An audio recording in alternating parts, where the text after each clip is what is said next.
আছে না? কি ব্যাপার জাহিদ, এই মেয়ে তোমাকে বাবা বলতেছে কেন?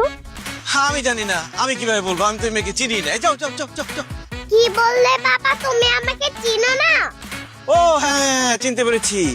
ও হচ্ছে আমার বড় ভাইয়ের মেয়ে। মানে আমি অনেক আদর করি তো, অনেক চকলেট দেই, অনেক আইসক্রিম দেই, এই জন্য আমাকে বাবা বলে ডাকে, আদর করে। যাও বাবা, ওইদিকে গিয়ে খেলো, আমরা একটু কথা বলছি। খবরদার বাবা, একদম মিথ্যা কথা বলবে না। আন্টি, আমি ওনার বড় ভাইয়ের মেয়ে না, আমি ওনারই মেয়ে। চুপ, বেশি কথা বলবে না। তোমাকে ওখানে খেলতে বলেছি, যাও। বিশ্বাস করো সোনিয়া, ও আমার মেয়ে না। আমি মিথ্যা কথা বলছি? দাঁড়াও, এখনই প্রমাণ দিচ্ছি। আন্টি, এই যে দেখো আমার আইডি কার্ড,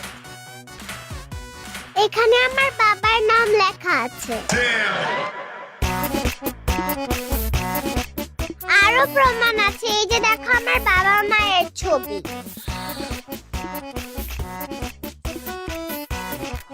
জাহিদ, ওর মায়ের সাথে এই ছবিটা তো তোমার, আর আইডি কার্ডের ভিতরে ওর বাবার নাম লেখা জাহিদ হাসান। জাহিদ হাসান তো তুমি, তার মানে তুমি বিবাহিত, এই মেয়ে তোমার।